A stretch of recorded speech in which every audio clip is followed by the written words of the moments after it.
وما أرسلناك إلا رحمة للعالمين۔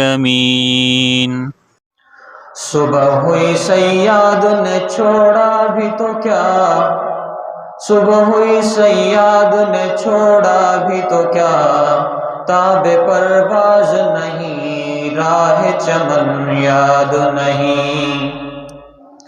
صبح ہوئی سیاد نے چھوڑا بھی تو کیا، صبح ہوئی سیاد نے چھوڑا بھی تو کیا، تاب پرواز نہیں راہ سفر یاد نہیں۔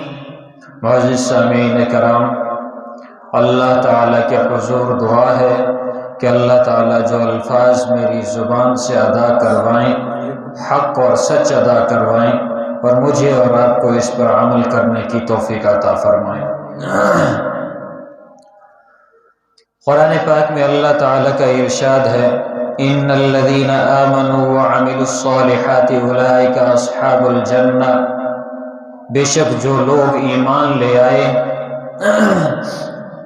اور عمل صالح کیے انہوں نے جنت کو حاصل کر لیا، وہ صاحب جنت بن گئے۔ اولئک هم المفلحون، وہی لوگ ہیں جو فلاح کو پہنچے۔ محمد الرسول اللہ صلی اللہ علیہ وسلم کا فرمان ہے، اصحابی کالنجوم بأیکم اقتدیتم اہتدیتم، میرے صحابہ ستاروں کی مانند ہیں، جس صحابی کے پیچھے بھی چلو گے کامیاب ہو جاؤ گے، جس صحابی کی بھی اقتدا کرو گے کامیاب ہو جاؤ گے۔ اور صحابہ کرام رضوان اللہ تعالی علیہم اجمعین میں سب سے پہلے خلیفہ بلا فصل سیدنا ابو بکر صدیق رضی اللہ تعالی عنہ، سیدنا ابو بکر صدیق رضی اللہ تعالی عنہ کی اقتدا سب سے پہلے صحابہ کرام رضوان اللہ تعالی علیہم اجمعین نے کی۔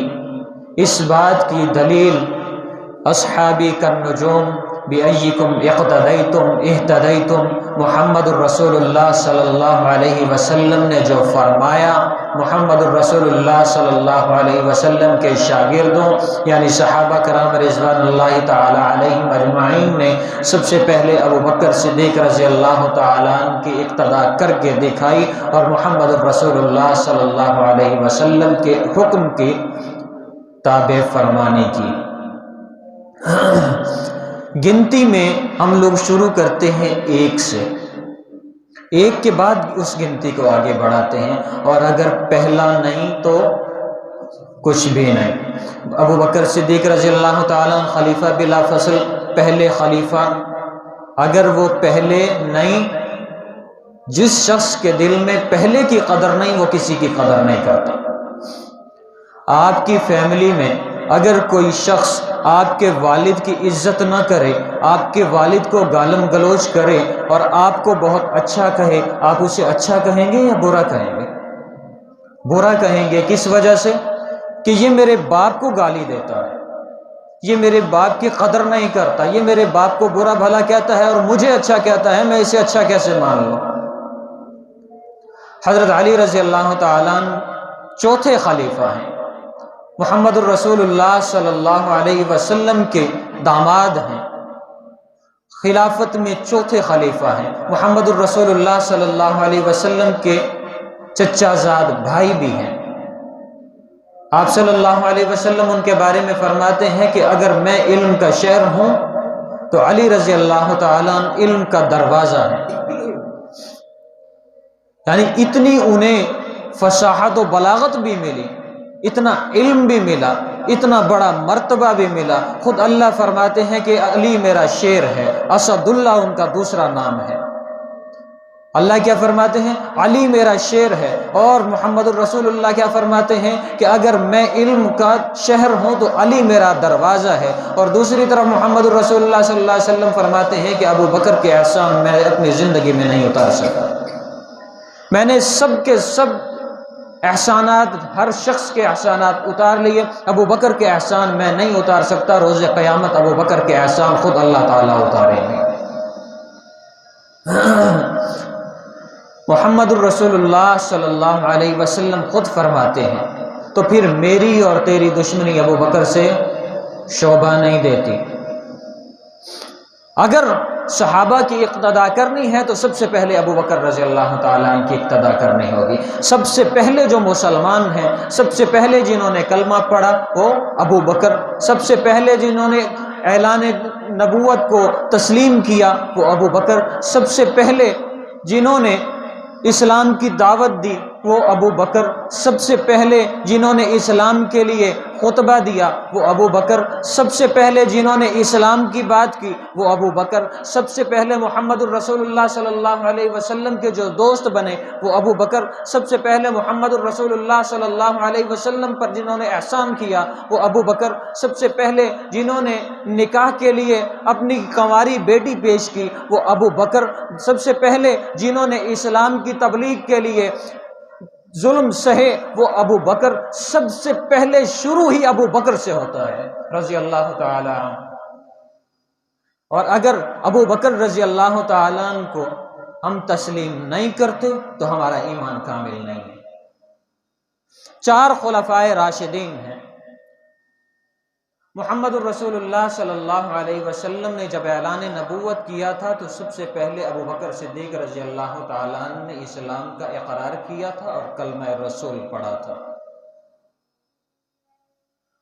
اور اس کے بعد ابو بکر صدیق رضی اللہ تعالیٰ عنہ نے اسلام کا ساتھ اس حد تک دیا کہ سب سے پہلے قرآن پاک کو مجموعہ کی شکل دینے کی جو ترتیب بنی وہ ابو بکر صدیق رضی اللہ تعالیٰ عنہ کے دور خلافت میں بنی۔ ابو بکر صدیق رضی اللہ تعالیٰ عنہ کی موجودگی میں قرآن پاک کو ایک کتابی شکل دی گئی۔ اس سے پہلے قرآن پاک مختلف جگہوں پر مختلف لوگوں کے پاس ہوا کرتا تھا، کسی کے پاس ایک سورت، کسی کے پاس ایک پارہ، کسی کے پاس ایک آیت، تمام قرآن پاک کو ایک جگہ جمع کیا، جمع کرنے کے بعد اس کی ترتیب لگائی گئی، پھر الف لام میم سے لے کر سورہ ناس تک قرآن پاک کو لکھا گیا، اور سب سے پہلے اللہ تعالیٰ کی حمد و ثنا کو بیان کیا گیا، یعنی سورۃ فاتحہ سب سے پہلے لکھی گئی۔ جب ہم قرآن پاک کھولتے ہیں اس کے دائیں ہاتھ پہ سورہ فاتحہ ہے، اس کے بعد قرآن پاک شروع ہوتا ہے، اور سب سے پہلے ابو بکر صدیق رضی اللہ تعالیٰ عنہ نے خلافت کی کرسی کو سنبھالا۔ محمد الرسول اللہ صلی اللہ علیہ وسلم کے وصال کے وقت جو صبر و استقلال کا منبع بنے، صبر و استقلال کا جنہوں نے نمونہ پیش کیا وہ ابو بکر صدیق رضی اللہ تعالیٰ عنہ۔ حضرت عمر رضی اللہ تعالیٰ عنہ جیسے جلیل القدر صحابی، پرجوش صحابی، طاقتور صحابی، جب محمد الرسول اللہ صلی اللہ علیہ وسلم کا وصال ہوا انہوں نے تلوار نکال لی اور کہا کہ اگر کسی نے یہ کہا کہ محمد الرسول اللہ صلی اللہ علیہ وسلم کا وصال ہو گیا ہے تو میں اس کا سر قلم کر دوں گا۔ یعنی کہ اس حد تک وہ ٹوٹ گئے کہ اپنے آپ کو سنبھال نہ پائے، یہ الفاظ سننا بھی ان کے لیے مشکل ہو گیا۔ اس وقت 1,24,000 کم و بیش صحابہ کرام رضوان اللہ تعالی علیہم اجمعین میں سے جو صحابی صبر و استقلال کا نمونہ جنہوں نے پیش کیا وہ ابو بکر صدیق رضی اللہ تعالی عنہ ممبر پر تشریف لائے، صحابہ کرام رضوان اللہ تعالی علیہم اجمعین کے سامنے بیٹھے اور ادھر ادھر اپنی نگاہیں دوڑائیں۔ صحابہ انتظار میں تھے کہ ابو بکر کچھ بولیں، ابو بکر خاموش تھے۔ صحابہ نے عرض کی کہ ابو بکر کچھ بتائیں، خطبہ شروع کریں۔ ابو بکر خاموش رہے، ان کی نظریں متلاشی رہیں۔ دیکھتے ہیں کہ ایک طرف سے حسن و حسین رضی اللہ تعالی عنہما تشریف لا رہے ہیں، وہ جیسے تشریف لائے ابو بکر صدیق رضی اللہ تعالیٰ عنہ کھڑے ہو گئے، ایک طرف حسن رضی اللہ تعالیٰ عنہ کو بٹھایا، دوسری طرف حسین رضی اللہ تعالیٰ عنہ کو بٹھایا، اور اس کے بعد خطبہ دیا۔ فرمایا کہ یہ محمد الرسول اللہ صلی اللہ علیہ وسلم کے گھرانے کے چشم و چراغ ہیں، ان کی حاضری میں، ان کی موجودگی میں ابو بکر ایک ادنا سا شخص میں یہاں پر خطبہ دے رہا ہوں، یہ میرے گواہ ہیں کہ محمد الرسول اللہ صلی اللہ علیہ وسلم کے وصال کے وقت ابو بکر نے جب خطبہ دیا تھا حسن و حسین کو دائیں بائیں بٹھا کر دیا تھا، اور اس وقت خطبے میں یہ فرمایا کہ واقعی محمد الرسول اللہ صلی اللہ علیہ وسلم کا وصال ہو گیا، اور محمد الرسول اللہ صلی اللہ علیہ وسلم نے جو احکامات جاری فرمائے تھے اپنی زندگی میں وہ تمام کے تمام، اس سے اگر کوئی ہٹتا ہے تو ابو بکر کے ساتھ اس کی جنگ ہوگی۔ اس وقت زکوٰۃ کا معاملہ تھا اور لوگ زکوٰۃ کے منکر بن بیٹھے تھے۔ منکرین زکوٰۃ کے لیے سب سے پہلے جنہوں نے جنگ چھیڑی وہ کون تھے؟ ابو بکر رضی اللہ تعالیٰ عنہ، جنہوں نے مسیلمہ کذاب کی طرف، اس شخص کے طرف جس نے محمد الرسول اللہ صلی اللہ علیہ وسلم کے وصال کے فوراً بعد نبوت کا دعویٰ کیا، جنہوں نے سب سے پہلے صحابہ کرام رضوان اللہ تعالی علیہم اجمعین کو اس کے ساتھ جنگ کرنے کے لیے بھیجا، اور 1200 صحابہ کرام رضوان اللہ تعالی علیہم اجمعین شہید ہوئے اس جنگ میں۔ اس جنگ کی طرف بھیجنے والے سب سے پہلے صحابی ابو بکر صدیق رضی اللہ تعالی عنہ ہیں۔ محمد الرسول اللہ صلی اللہ علیہ وسلم کے وصال کے بعد جو سب سے پہلی جنگ ہوئی وہ یہی مسیلمہ کذاب کی ایک جھوٹے نبی کو قتل کرنے کے لیے جنگ کی گئی تھی۔ آج ہمیں اس معاشرے میں زد و کوب کیا جاتا ہے کہ ایک لعین کی نبوت کو وہ لوگ قبول کرتے ہیں، اسے دائرہ اسلام میں بھی لے آئیں اور اس پر کوئی انگلی بھی نہ اٹھائے، اور وہ شخص مرزا غلام قادیانی ہے۔ میں احمد کا نام اس وجہ سے اس کے ساتھ نہیں لگاتا کیونکہ احمد میرے نبی محمد الرسول اللہ صلی اللہ علیہ وسلم کا نام ہے۔ اور دوسری بات، نبی کبھی غلام نہیں ہوتا، نبی کبھی غلام نہیں ہوتا۔ آدم علی نبینا علیہ السلام سے لے کر محمد الرسول اللہ صلی اللہ علیہ وسلم تک 1,24,000 کم و بیش انبیاء علیہ السلام اس دنیا میں تشریف لائے۔ 1,24,000 کم و بیش انبیاء میں سے کوئی ایک نبی بھی ایسا نہیں جو کسی کی غلامی میں رہا ہو، کوئی ایک نبی بھی ایسا نہیں جس کے نام سے پہلے غلام لگا ہو۔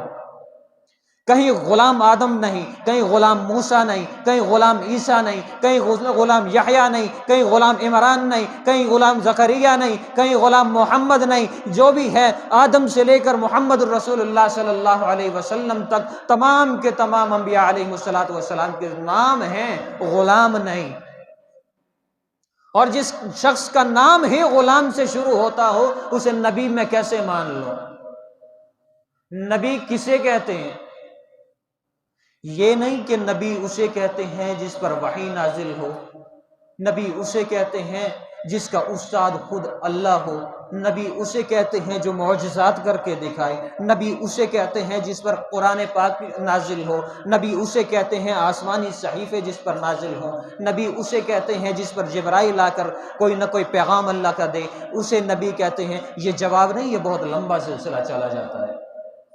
جواب یہ ہے محمد الرسول اللہ صلی اللہ علیہ وسلم کی نبوت کی، اگر نبوت کو حق جاننا ہے تو پھر اس چیز کا جواب یہ ہے کہ نبی اسے کہتے ہیں جس نے محمد الرسول اللہ صلی اللہ علیہ وسلم کے اقتداء میں معراج کی رات 2 رکعت نماز ادا کی، نبی اسے کہتے ہیں۔ اگر وہاں پر کوئی شخص نبی نہیں تھا اور اس صف میں کھڑا ہوا، یہ ممکن نہیں۔ اس صف میں آدم علی نبینا علیہ السلام سے لے کر عیسیٰ علیہ السلام تک اس اقتداء میں تمام کے تمام انبیاء تھے۔ جو اس دن اس نماز میں موجود تھا نبی اسے کہتے ہیں، اور اگر جو شخص اس نماز میں موجود نہیں تھا وہ نبوت کا دعویٰ کرتا ہے میں اسے نبی نہیں مانتا، وہ واجب القتل ہے۔ کیوں؟ کیونکہ میرے نبی محمد الرسول اللہ صلی اللہ علیہ وسلم نے خود فرمایا انا خاتم النبیین لا نبی بعدی، کہ میرے بعد کسی نبی نے نہیں آنا۔ نبوت کے دروازے پر تالا لگا دیا گیا ہے۔ خود اللہ تعالیٰ قرآن پاک میں فرماتے ہیں، اللہ قرآن پاک میں فرما رہے ہیں کہ میرے اس نبی کے بعد کسی دوسرے نبی نے نہیں آنا، یہ میرا آخری نبی ہے جس پر میں نے آخری کتاب قرآن پاک نازل کر دی۔ اور رہی بات تورات زبور انجیل کی، تو تورات زبور انجیل پڑھنے کا حکم ہمارے لیے نہیں ہے۔ کوئی اگر یہ کہے آدم علیہ نبینا علیہ الصلاۃ سے لے کر عیسیٰ علیہ الصلاۃ تک کسی ایک نبی نے ایک سنت کی تھی، میں ان کی سنت کو اپناتا ہوں، ایسا شخص محمد الرسول اللہ صلی اللہ علیہ وسلم کے دین کا منکر بننا چاہتا ہے، وہ اسلام میں داخل نہیں ہونا چاہتا۔ کیوں؟ کہا جاتا ہے کہ وہ بھی تو نبی ہیں، اس نبی کی میں کیوں نہ مانوں؟ سوال یہ ہے کہ تیرا نبی کون ہے؟ آپ صلی اللہ علیہ وسلم کی حیات مبارکہ میں ایک مرتبہ حضرت عمر رضی اللہ تعالیٰ عنہ تورات لے کر محمد الرسول اللہ صلی اللہ علیہ وسلم کے سامنے براجمان ہوئے۔ وہاں پر خلیفہ بلا فصل سیدنا صدیق اکبر رضی اللہ تعالیٰ عنہ موجود تھے۔ آپ رضی اللہ تعالیٰ عنہ نے تورات کا ایک صفحہ کھولا۔ خلیفہ بلا فصل انہیں اس وجہ سے کہا جاتا ہے کہ پوری کی پوری زندگی محمد الرسول اللہ صلی اللہ علیہ وسلم کو دیکھ کر گزاری، اس لیے خلیفہ بلا فصل کہا جاتا ہے کہ درمیان میں کوئی دیوار نہیں، باقاعدہ محمد الرسول اللہ صلی اللہ علیہ وسلم سے حاصل کیا، کسی کی اقتداء نہیں کی، صرف اور صرف محمد الرسول اللہ صلی اللہ علیہ وسلم کی اقتداء کی۔ انہوں نے دیکھا نبوت کے چہرے پر غضب ہے، نبوت کے چہرے پر غضب دیکھا، پیچھے مڑ کر دیکھا، عمر رضی اللہ تعالیٰ عنہ کے ہاتھ میں تورات ہے، انہوں نے اس کا ایک صفحہ کھولا ہے اور فرمایا کیا عمر تیرے ساتھ فلاں فلاں ہو؟ یہ جو فلاں فلاں کے لفظ ہے صرف ابو بکر عمر کو کہہ سکتا ہے، کوئی اور نہیں کہہ سکتا۔ کہا کہ تیرے ساتھ فلاں فلاں ہو، تو دیکھتا نہیں نبوت کے چہرے پر کیسے غضب ہے؟ حضرت عمر رضی اللہ تعالیٰ نے اس کتاب کو بند کیا اور اپنی پوری زندگی میں دوبارہ تورات زبور انجیل میں سے کوئی ایک کتاب کھول کر بھی نہیں دیکھی۔ جب اتنے بڑے صحابی، اتنے جلیل القدر صحابی کو تورات زبور انجیل کھولنے سے بھی منع کر دیا، پھر تو اور میں کسی دوسرے نبی کی اقتداء کیسے کر سکتے ہیں؟ تیرے اور میرے نبی کے پاس کس چیز کی کمی ہے کہ ہم لوگوں کو دوسرے نبی کی سنت کو اپنانا پڑ جائے؟